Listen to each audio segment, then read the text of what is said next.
പ്രേക്ഷകർക്ക് എന്റെ പേര് ടിൻഡു. സ്നേഹമുള്ളവർ എന്നെ ടിൻഡുമോൻ എന്ന് വിളിക്കും. എന്റെ കഥയോ കഥാപാത്രമോ ജീവിച്ചിരിക്കുന്നവരുമായോ മരിച്ചവരുമായോ ഇനി അതല്ല നിങ്ങളുടെ വീട്ടിലുള്ളവരുമായോ വലിയ സാമ്യം തോന്നിയാൽ ദയവ് ചെയ്ത് എന്നെ കുറ്റം പറയരുത്.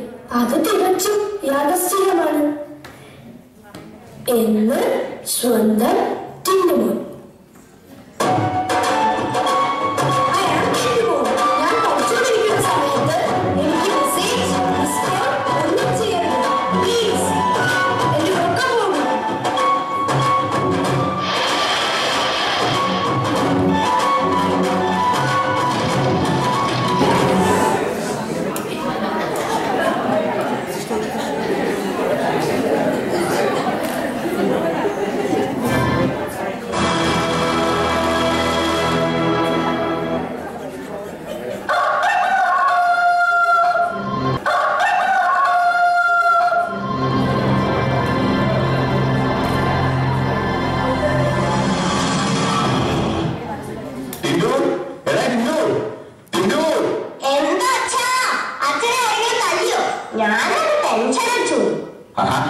അപ്പൊ ഞാൻ കരുതിയത് പോലെയൊന്നും അല്ല.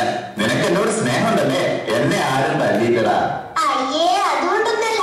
ആരെങ്കിലും തല്ലിയിരുന്നെങ്കിൽ ആ സീൻ എനിക്ക് കാണാൻ പറ്റില്ലല്ലോ എന്ന് ഓർത്താ ടെൻഷൻ അടിച്ചത്. എന്തിനാ അപ്പൊ കിൻഡുവോ പോയത്? ആ, നീ ഒന്ന് ടൗണിൽ പോയി വരണം. ശരി അച്ഛാ.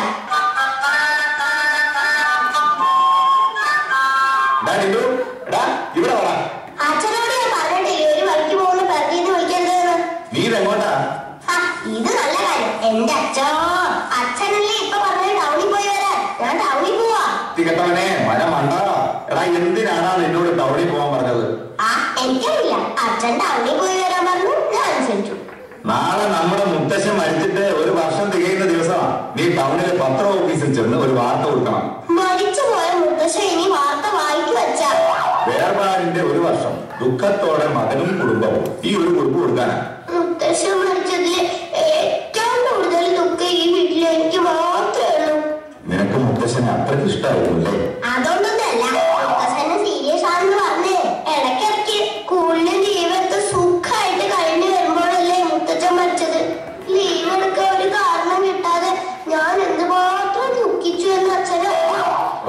വല്ലാത്തൊരു ജന്മം തന്നെയാണ് എന്റേത്. അച്ഛന്റെ മുടിയൊക്കെ നരച്ചു തുടങ്ങി. അതാ ഒരു സമാധാനം.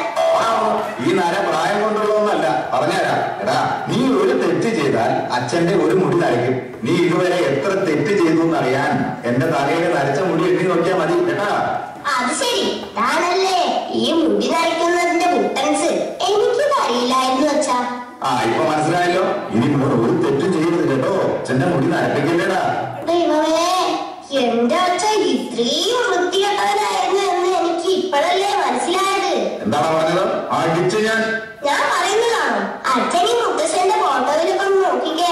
ഒറ്റ അറിഞ്ഞില്ലാതെ പാത്തിന്റെ മുടി മുഴുവനും നരച്ചുപോയി. ഈ അച്ഛൻ എന്തോരം തെറ്റ് ചെയ്തിട്ടായിരിക്കും മുത്തശ്ശന്റെ തലയിൽ ഇങ്ങനെ മഴത്തി വീണ പോലെ.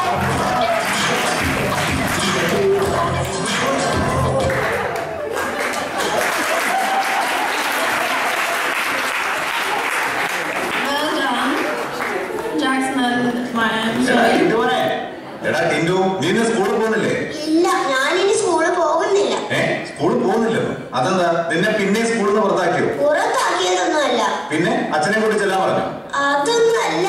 എല്ലാരും എന്നെ കളിയാക്കിച്ചിരിക്കുന്നു. ഞാൻ എന്ത് പറഞ്ഞാലും എല്ലാവർക്കും തമാശയാ. നീ എന്താ പറഞ്ഞത്? കൂട്ടുകാരെന്നെ കളിക്കാൻ വിളിച്ചപ്പോ ഞാൻ പറഞ്ഞു, please don't disturb me, I am studying.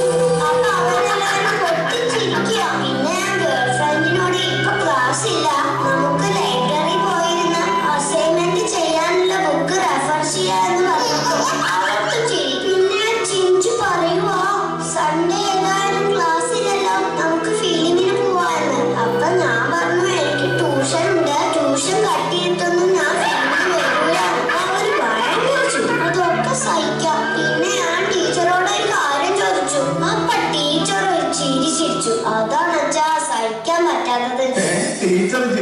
ആട്ടെ, നീ എന്താ ടീച്ചറോട് ചോദിച്ചത്? ടീച്ചറോട് ഞാൻ പറഞ്ഞു, ടീച്ചർ എനിക്കൊരു സംശയം ഉണ്ടെന്ന്. അപ്പൊ ടീച്ചർ ഒരു ചിരി ഇരിച്ചു. ഇന്നലെ വൈകുന്നേരമായിട്ടും ടീച്ചർ ആ ചിരി നിർത്തിയില്ല. എന്താ അച്ഛൻ എല്ലാരും ഇങ്ങനെ? അവരെ കുറ്റം പറഞ്ഞിട്ട് എന്താ കാര്യം? നീ ഇങ്ങനെ എപ്പോഴും പഠിത്തത്തിന്റെ കാര്യം പറഞ്ഞാ ആരായാലും തിരിച്ചു പോകും. നീ തിന്നുമോ തന്നെയല്ലേ?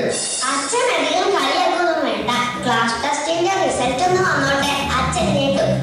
നിന്റെ എല്ലാ റിസൾട്ട് വരുമ്പോഴും നീ പൊട്ടെന്ന് ഞാൻ എപ്പോഴും പതിവാണല്ലോ. ഇതിലിപ്പോ എന്താ പുതുമ? ഇത് അതുപോലെയല്ല, അച്ഛൻ ശരിക്കും എനിക്ക് ഫുൾ മാർക്കായിരിക്കും. Full Marco?